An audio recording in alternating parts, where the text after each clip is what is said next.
Ya, selamat pagi teman-teman dan Romo Ramon. Saya Gabriel Bagus Dwi Kurniawan, NRP 1330220006 akan membahas tentang epistemologi Thomas Aquinas.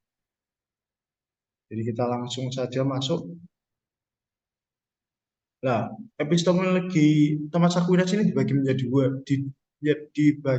dua. Yang pertama indrawi dan intelektual. Yang indrawi sudah dibahas pada pertemuan yang lalu dan sekarang akan membahas tentang yang intelektual. Ini. Indrawi dan intelektual itu sebenarnya terhubung satu sama lain. Dan ini juga proses yang cukup penting sebenarnya. Hal yang di luar dan masuk pada diri kita itu masuk ke dalam tahap pantas mata atau imajinasi. Jadi pertama-tama apa yang kita cerap dalam indrawi itu masuk dalam pikiran kita. Masuk dalam pikiran kita dan di situ masuk ke dalam tahap pantas mata atau imajinasi itu sendiri. Nah, pantas mata ini juga memiliki peran yang cukup penting di situ. Adanya bayangan dan khayalan itu juga membantu kita untuk berabstraksi. Ini kita masuk dalam pengetahuan itu sendiri ya, bahwa yang dirasakan indera sendiri itu adalah bersifat partikular. Jadi apa yang kita tangkap dan sebagainya itu merupakan hal yang partikular. Bahkan hal yang termasuk ke dalam khayalan dari suatu objek tertentu itu juga merupakan suatu bagian yang partikular gitu. Sedangkan kognisi intelektual manusia itu juga bersifat universal. Jadi berbeda kalau oh, yang dirasakan indera itu kan partikular, tapi kognisi intelektual itu bersifat universal. Yang universal itu terkadang berkaitan dengan esensi. Jadi ini juga menjadi kata kunci dari pokoknya yang universal itu juga berkaitan dengan suatu esensi begitu ya. Manusia dalam objek intelektualnya menangkap bentuk objek material dalam abstraksi. Nah, tangkapan itu bersifat universal. Namun melalui sense, manusia hanya mampu menangkap suatu objek tertentu. Misalnya, jika itu orang atau pohon, maka manusia hanya dapat menangkap suatu pria tertentu atau pohon tertentu begitu. Akhirnya, hal itu bersifat selalu partikular. Dan namun pikiran itu sendiri mampu memahami gagasan manusia secara umum. Gitu. Jadi yang dirasakan indera itu bersifat partikular dan juga eh, yang material itu ya. Maaf. Jadi yang dirasakan indera itu juga partikular, namun di balik itu sebenarnya kita dapat merasakan yang universal.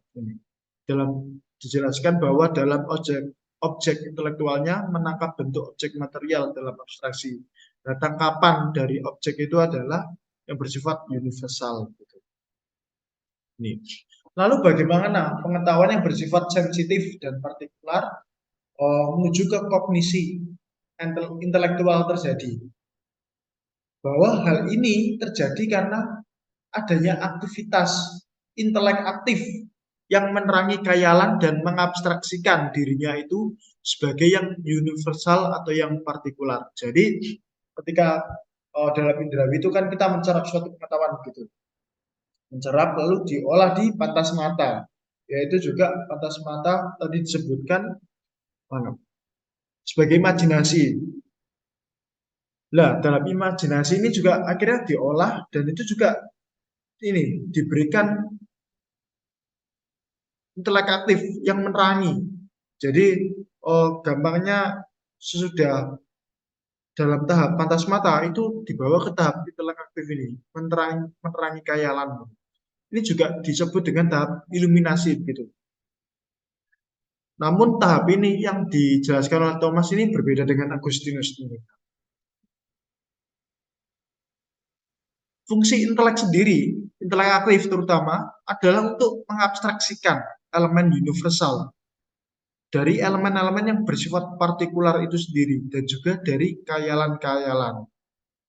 Nah, akal budi manusia itu tidak mengandung atau memiliki ide bawaan itu tidak punya. Nah, tapi uh, akal budi manusia itu memiliki potensi untuk menerima berbagai ide-ide yang ada. untuk menerima berbagai ide-ide bawaan itu sendiri.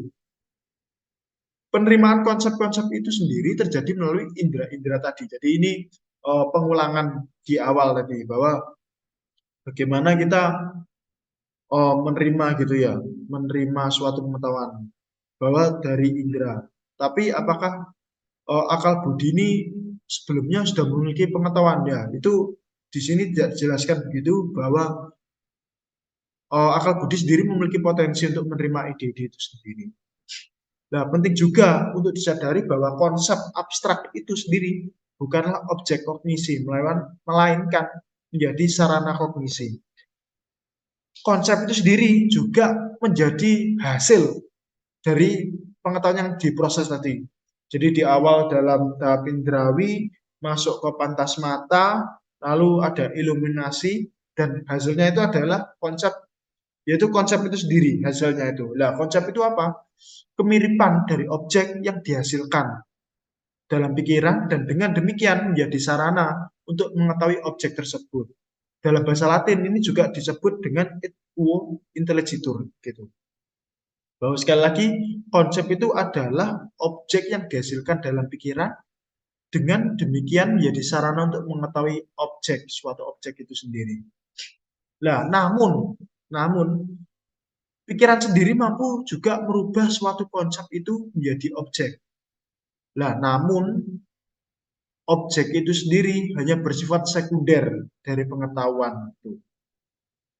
Nah, ini mengulang kembali juga bahwa objek dari akal budi sebenarnya merupakan hal yang partikular yang masuk ke dalam akal. Namun hal ini bersifat tidak langsung. Hal yang bersifat langsung diterima adalah hal yang universal saja. Nah, untuk itu setiap ada pengetahuan baru yang keluar pertama kali adalah hal-hal yang universal gitu. Nah, ini berkaitan ini. Kalau yang universal berkaitan dengan esensi, apakah tidak ada pengetahuan tentang akal budi? Gitu. Bahwa tadi kan yang universal itu bersifat berkaitan dengan esensi-esensi itu sendiri ya.